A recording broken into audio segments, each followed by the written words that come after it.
capítulo 14, o desaparecimento do Senhor Krishna. Om Namo Bhagavate Vasudevaya. Om Namo Bhagavate Vasudevaya. Om Namo Bhagavate Vasudevaya. Om Agyana Timirandasya Gyananjana Salakaya Chauksurum Militayana Tasmai Shri Gurave Namaha.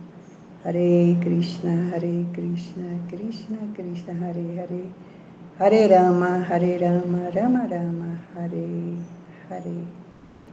Vou ler o verso 23 e 24. Quando ele se prostrou a seus pés, o rei viu que sua agonia não tinha precedentes. Sua cabeça estava pendida e lágrimas deslizavam de seus olhos de lótus. Verso 24. Vendo Arjuna pálido devido às ansiedades do seu coração, o rei, lembrando-se das indicações do sábio Narada, fez-lhe perguntas em meio aos amigos. Repetido, verso 23.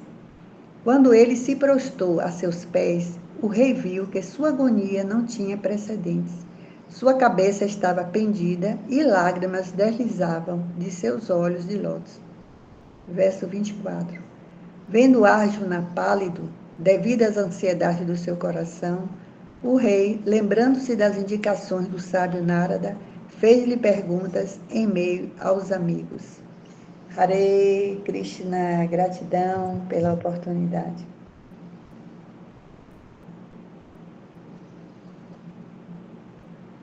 Eu vou fazer a leitura do verso no sânscrito, pode mudar, tá bom?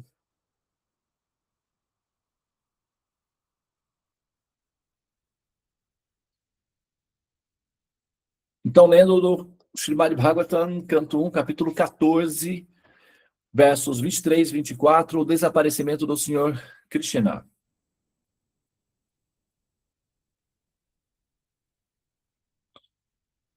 Om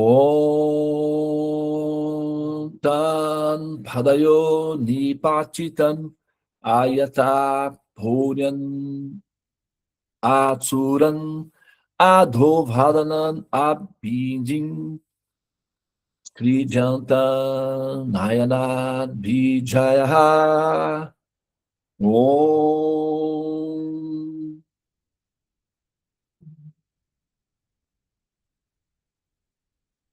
Verso 2.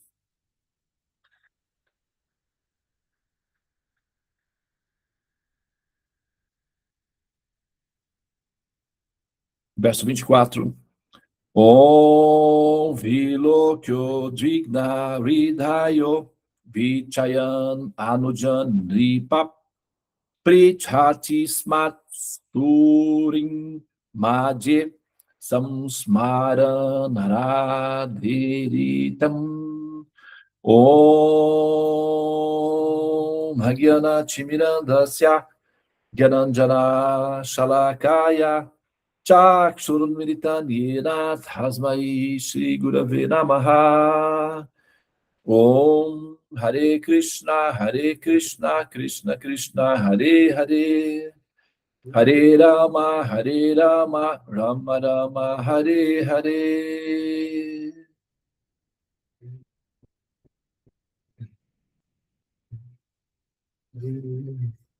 Muito bem, muito bom dia a todas as pessoas presentes aqui na sala. Nós vamos agora dar sequência aqui na nossa dissertação. Nós estamos fazendo do Srimad Bhagavatam. Os versos de hoje descrevem basicamente a condição psicológica, a condição emocional. Eventualmente, pessoas perdem parentes, filhos, relacionamentos. Tem pessoas que perdem coisas importantes ou pressentem que vão perder coisas importantes e passam a ter sintomas psicológicos que são característicos, previsíveis nessas condições. A pessoa que está vivendo a situação pensa ser que a situação emocional dela é única e absoluta. Mas, conforme nós observamos, a estatística demonstra que essa é uma característica de grupo. A pessoa que sente pensa ser individual, única. Mas o que a gente vê na prática, do ponto de vista da observação histórica, é que é uma característica previsível. E isso aconteceu com muitas pessoas no passado, acontece no presente e poderá vir a acontecer novamente no futuro. Então, eu, como terapeuta, por exemplo, quando uma pessoa chega em mim, em atos de desespero, chorando, suplicando ajuda, porque alguma coisa muito terrível aconteceu com ela, eu não me envolvo emocionalmente com essa estatística, porque eu já sei que isso faz parte de uma previsão de grupo, é uma característica de grupo. Então, às vezes, a pessoa até deseja que eu me emocione junto, ou que eu sofra junto. Não funciona, porque alguém tem que ter sobriedade para lidar com a previsão estatística que passa com o tempo. Né? Então, por exemplo, Krishna com Arjuna na quadriga, Arjuna tecendo as considerações, não é possível lutar por causa disso, por causa daquilo, não tem como, é terrível e tal, etc. E Krishna manteve a sobriedade e simplesmente disse para Arjuna, Arjuna, falando com palavras de sabedoria, você está se lamentando por aquilo que não é digno de lamentação.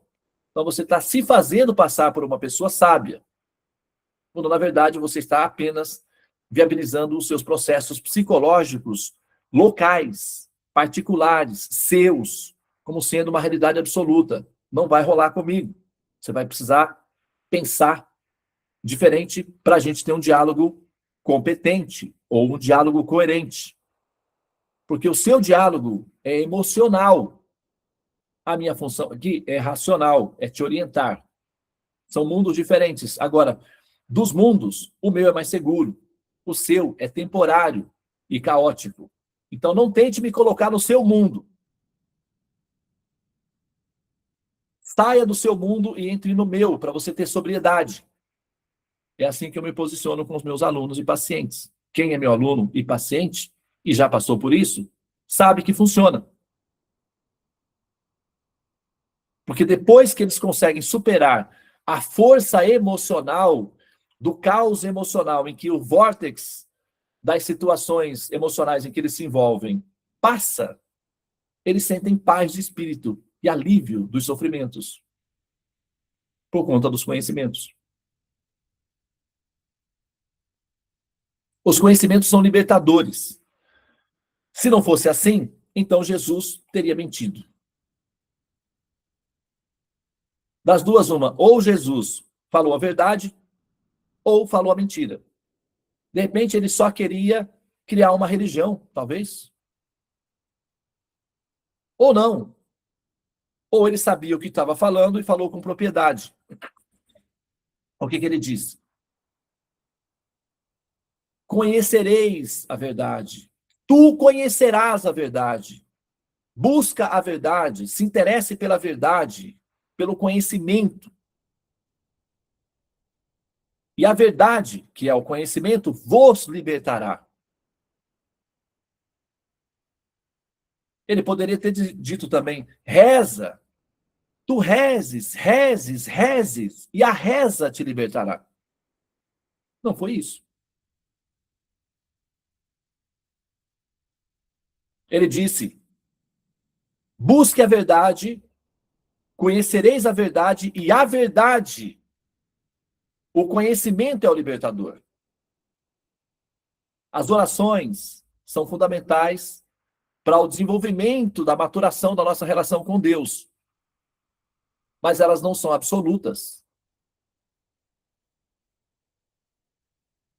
É o refino do espírito, é o conhecimento que torna esse relacionamento possível.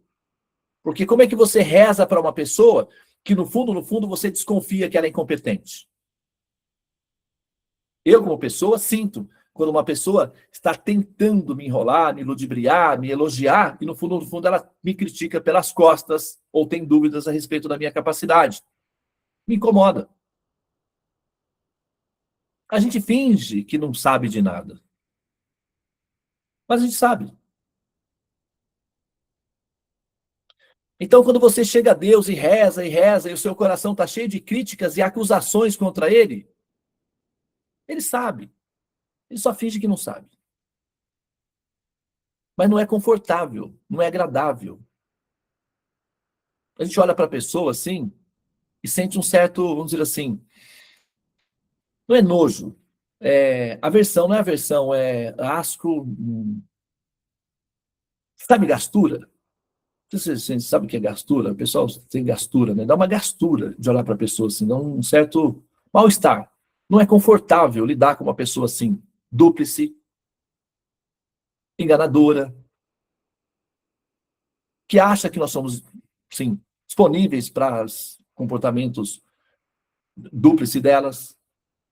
Então a gente, por compaixão delas, fingimos que não percebemos a hipocrisia delas para que elas consigam sair da ignorância por um tempo, mas se elas permanecem insistentemente hipócritas, aí nós as rejeitamos, porque vai ficar lidando com uma pessoa assim até quando?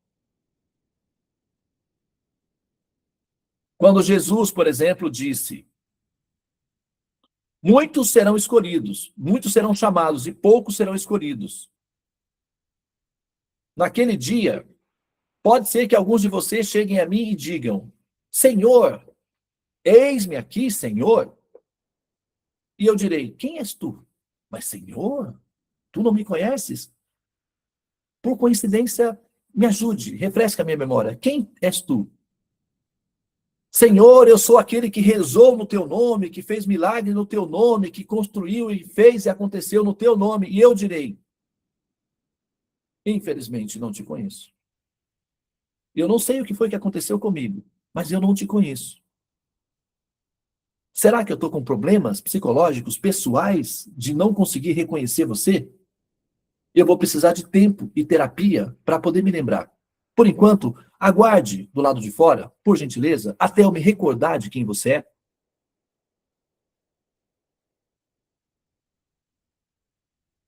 É porque nós não gostamos de conviver com gente falsa, gente dúplice, gente hipócrita. A gente tolera essas pessoas por compaixão delas, mas para conviver é outra coisa.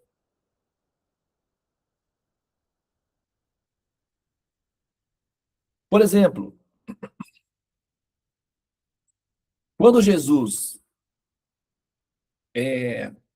deixou o corpo, quando ele decidiu deixar o corpo, em ti entrego o meu espírito, Senhor.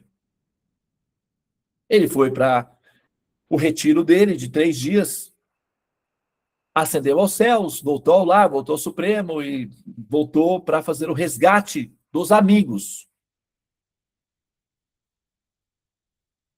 Ele apareceu primeiramente para as suas mães queridas, que eram as 3 Marias, que eram as cuidadoras dele, mães, portanto. Depois ele foi ficar com os amigos. Apareceu numa reunião, estavam todos os amigos dele reunidos, e ele apareceu ali. Mas se Jesus perdoou a todos, por que ele não apareceu também para os demais? Jesus não ensinou perdoai a todos? Se ele perdoou a todos, por que ele não apareceu para o general romano, para os sacerdotes do templo que denunciaram ele, para o povo que queria que ele fosse crucificado? Por que ele não apareceu para essas pessoas, já que ele perdoou a todos? É que perdoar as pessoas não obriga você a conviver com elas. Perdoar é uma coisa, conviver é outra. Quando você perdoa uma pessoa, você não é obrigado a conviver com ela. Pode manter a distância.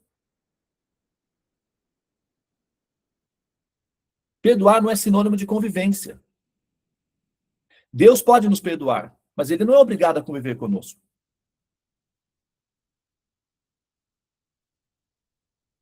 Então, quando você reza, ó Deus, me perdoa pelos meus pecados, qual é o problema? Ele acha que eu acho que ele é capaz de te perdoar, sim. Mas conviver com você?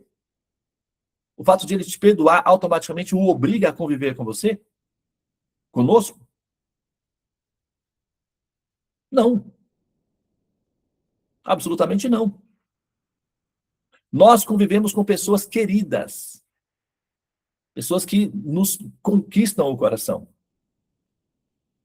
É assim que é. Jesus, quando ressuscitou, ele foi ficar com os amigos dele. E dali ele ascendeu aos céus. Ele não foi ficar com qualquer um. Ele foi com os amigos. A gente convive com os amigos. Pessoas queridas, que nos acolhem e nos protegem. Ou que nós amamos. Perdoar.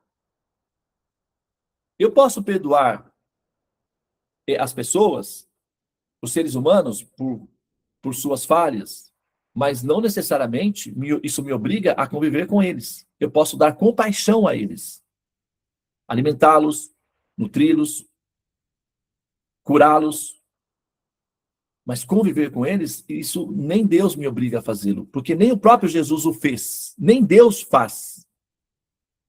Se Deus fosse obrigado a fazer isso, nós não estaríamos vivendo aqui, estaríamos vivendo com ele. E por que nós estamos vivendo aqui e ele lá? Vai ver que ele não se sente obrigado a conviver com pessoas dúplices, enganadoras, egocêntricas. Vai ver que seja isso.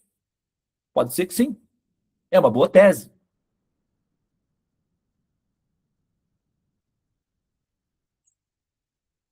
Agora, se nós queremos a companhia e a amizade dele, aí a gente vai ter que se esforçar um pouquinho para entender ele enquanto pessoa, né? Dá trabalho, porque isso exige conhecimento. Você de novo, Devana. Você não sabe como é a minha vida. Você não sabe como eu sou ocupada. O quanto pouco tempo eu tenho. É verdade. Desculpa, perdão. É que eu sou um pouco ignorante, sabe? Um dia eu aprendo. Eu vou aprender. Até lá. Aguardamos. A vantagem de viver no mundo eterno é ter tempo suficiente para ter tempo. E essa eternidade chama-se Sansara. O problema é que nosso corpo, baseado em carbono, não tem todo esse tempo. Ele só tem 70, é a média. 100 no máximo. Daí você precisa de um novo corpo, porque você precisa de tempo. O universo te dá um novo corpo e mais um pouco de tempo. E quanto tempo você precisar, ele te dará. Chama-se Sansara. O problema é que sempre que você renasce com o corpo de carbono, porque você não tem tempo para se interessar pelos assuntos do Senhor Supremo, o corpo vem com 2 sacolinhas de coloscopia, uma que transporta excremento, cocô, e outra xixi, dentro de você, embutido. Então você carrega 2 sacolinhas para onde você vai. Essa é uma desvantagem. Para meninas, não combina muito, principalmente para as meninas. Então ter um corpo humano cheio de falhas, que adoece, que se dissolve, conviver com outros que também são assim e vivem dentro de um corpo que transporta coisas desagradáveis, gera problemas de compatibilidade. Então, as pessoas são sempre ansiosas, medrosas, assustadas, ou então são covardes, ou então são violentas, ou são simplesmente loucas, literalmente. E aí você tem que conviver com elas. E a companhia é essa.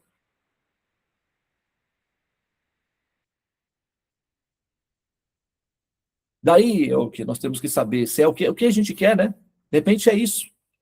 Nós somos adaptados a isso, então é isso que a gente merece. Não está dito que o povo tem o líder que merece? Quem sabe a gente não tenha o corpo que merece? Por conta do nosso egocentrismo ou da nossa preguiça, porque afinal de contas, né, tempo é uma coisa valiosa e a gente não vai ficar dando o nosso tempo assim para qualquer coisa. A gente dá o nosso tempo para coisas importantes. Aquilo que tem valor para nós, logicamente. Nós somos pessoas inteligentes. Então, a gente não vai dar nosso tempo valioso para qualquer coisa.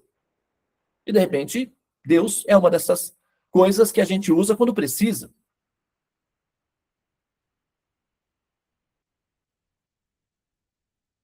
E será que no final a conta fecha? Porque se ele também se sentir assim em relação a você, pode ser que ele não tenha tempo para você. Ou ele dê todo o tempo que você precisa. E como o corpo não tem muito tempo, você vai precisar de um novo corpo. Aí renasce. É verdade que, por exemplo, na Bíblia está dito ao homem é dado o direito de um nascimento. Se ele consegue fechar o jogo em um nascimento, ótimo. Senão, ele vai precisar de mais. Como, por exemplo, a um aluno é dado o direito de apenas um ano. Se ele conseguir fechar em um ano, ele passa, senão repete. Vai fazer de novo o ano, porque não conseguiu o score mínimo para passar. É racional a repetição. É inteligente a repetição. Se Deus não desse essa opção de repetição para as almas, ele seria cruel. Seria irracional. E o ser humano não pode ser mais inteligente do que Deus. A repetição é uma questão simples, de bom senso, racional, não é nem uma decisão religiosa, é uma questão de razão.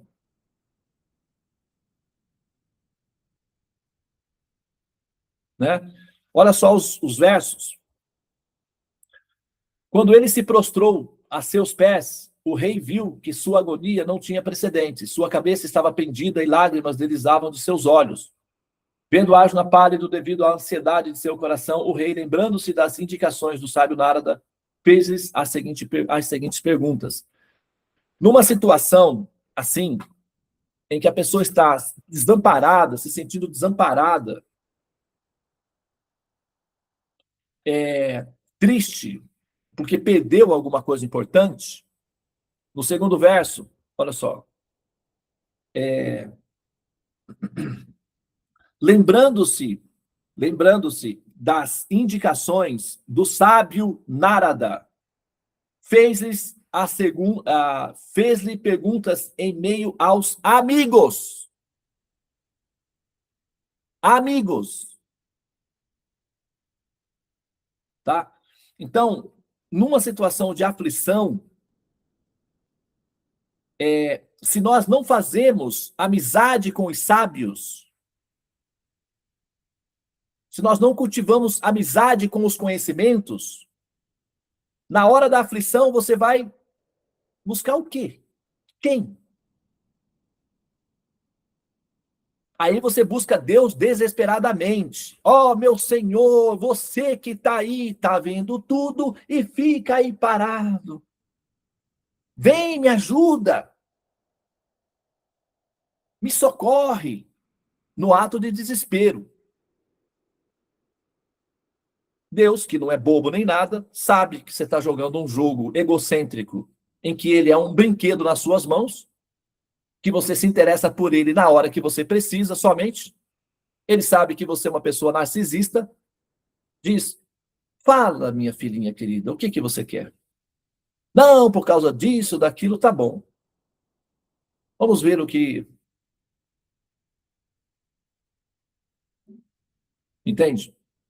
Então, é assim que você quer ter a sua relação com essa pessoa importante na sua vida?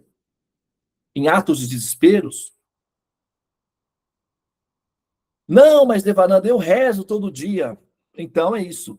Talvez seja isso que Deus precise ou queira de você, né? Que você fique rezando para ele. Uma pessoa que quer que você fique rezando para ela é uma pessoa narcisista. Então você está dizendo o quê? Que ele é narcisista? Que essa pessoa suprema é um narcisista que quer que você fique rezando para ele? Será que ele não pode ser uma pessoa normal, de bom senso, com noção? Será que ele não pode ter o seu comportamento humano, normal, de respeito? Será que a nossa vida não pode ser um ato de oração? A gente tem que ficar repetindo mesmo para ele? Assim, será que a gente não pode ter ações que justifiquem que nós já entendemos como é que funciona uma relação entre duas pessoas honestas? A gente tem que fazer esse truque de ficar bajulando ele com orações desesperadas para conseguir o que a gente quer dele? Será que a gente não pode ter uma vida que justifique amizades? Porque pode ser que a gente precise dessa amizade em algum momento, ou a gente se veja numa situação de desamparo em que essa amizade vai nos socorrer, não porque a gente vai acessar essa amizade, mas simplesmente porque eu, por exemplo, se tem pessoas que são queridas para mim e que me cuidam E quando eu vejo que elas estão em situação de dificuldade, eu quero ajudá-las. Às vezes elas nem pedem, sou eu que me ofereço para ajudá-las.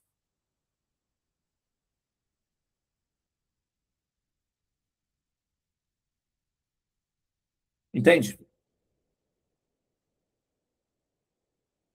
Ah, mas Devananda, você não pode julgar o meu coração. Eu amo a Deus. Tá bom? Então vai funcionar, né? Com certeza. Mas o que é amor? Amor é atenção, é tempo. Se você não oferece à pessoa que você diz amar o que você tem de mais precioso, a única coisa que você realmente tem, que é tempo, então o seu amor é um recurso nas suas mãos que você usa para interesses pessoais. É um amor estratégico, um instrumento de controle e de poder. Nós temos que amadurecer a nossa relação com a pessoa suprema, considerando essa pessoa sensível e pessoa, tratá-la como uma pessoa, pensar como pessoa, respeitá-la como pessoa, dar a ela a dignidade de ser uma pessoa e não de ser um supermercado aberto 24 horas para quando você precisar, que está lá à sua disposição. Está errado esse pensamento. É incorreto isso. É indigno. É tratar uma pessoa de maneira indigna. Como é que essa pessoa se sente? Se fosse uma pessoa, se você estiver tratando com uma pessoa, como aquela pessoa se sente? Eu não sei vocês, mas eu me sinto incomodado quando alguém só liga para mim quando está precisando de alguma coisa. Eu me chateio. Posso ser tolerante uma ou duas vezes, mas depois eu começo a dar desculpas. Ah, o meu telefone quebrou. Ah, o meu celular tá, não sei que lá o que e tal, que veio alguém lá do visitante aqui, o parente meu, não posso dar atenção. É assim que eu trato a pessoa. Então, se eu não recebo atenção, se a pessoa não se interessa em aprender comigo, se ela não aparece de vez em quando para interagir nos conhecimentos, mas me acessa só em momentos de desespero, eu já começo a perceber que essa pessoa está me usando. Eu começo a perceber que essa pessoa não merece a minha atenção. Eu vou tratar essa pessoa no protocolo, na cartilha. Isso é normal.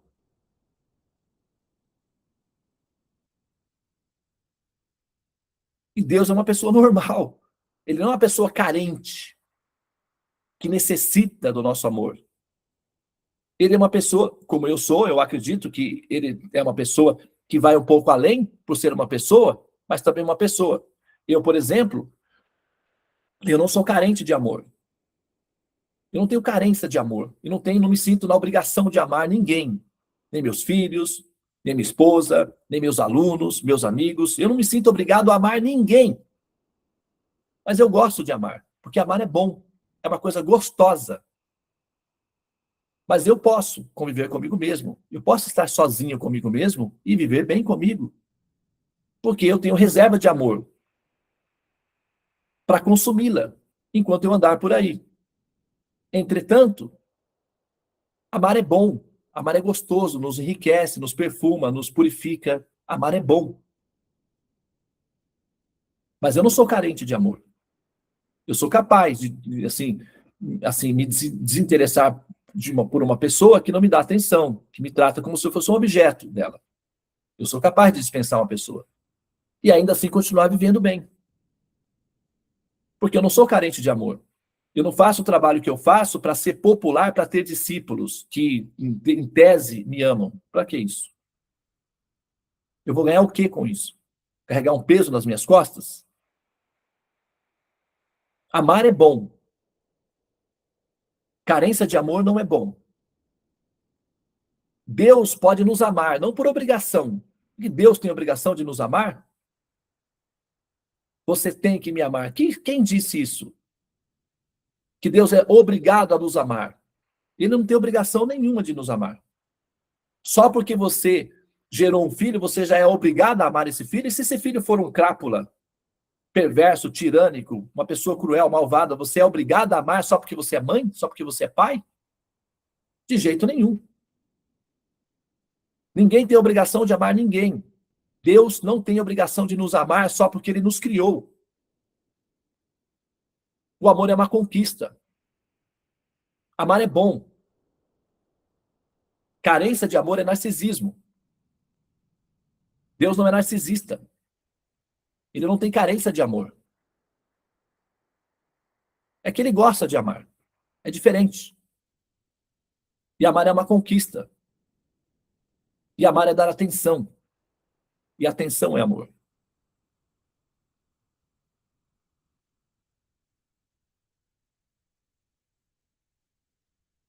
Ok? Se eu estiver errado, me informe onde é que eu me perdi aí, porque eu também me interesso em aprender, mas, assim, considerando-se o bom senso, né, a coerência e a naturalidade das coisas, eu me sinto à vontade para entender que o que eu falei procede. Entretanto, se eu errei em algum momento, me informe, porque eu me interesso em pistas, sinais, indicativos que me levem até essa conquista. Eu me interesso por essa conquista. Eu acho que Deus é uma pessoa digna, nobre, inteligente e amável. E eu gostaria de amá-lo com a dignidade que ele merece. Então, eu sou um aprendiz. Não porque eu me sinto obrigado a amá-lo, mas porque a expectativa de que ele é uma pessoa amável me atrai enquanto pessoa inteligente. E é assim que eu acho que toda pessoa inteligente deveria proceder em relação à pessoa inteligente. Então, se ele é o criador, ele é uma pessoa inteligente. Logo, é uma pessoa de bom senso. Então, pessoas inteligentes amam pessoas de bom senso e pessoas inteligentes.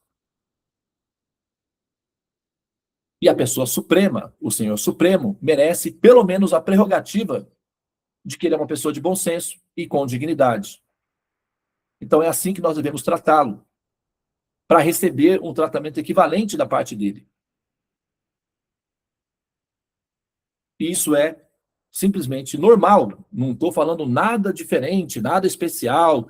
Eu não estou falando aqui nada estapafúrdio, incrível, gigantesco, sabe, fenomenal. Eu só estou falando de coisas simples, que nós entendemos.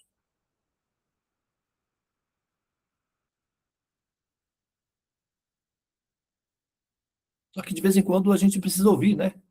A gente esquece fácil das coisas. Ok? Muito bem, então eu vou pausar aqui.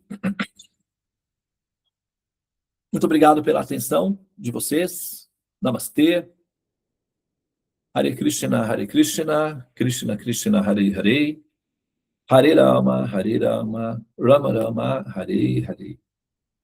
Ó energia suprema, amor divina, ó Mahamantra, libertador do ser, desperta-me, eleva-me, envolve-me, protege-me. Hari Om, Shanti, Namastê, Om Tat Sat, Hare Krishna.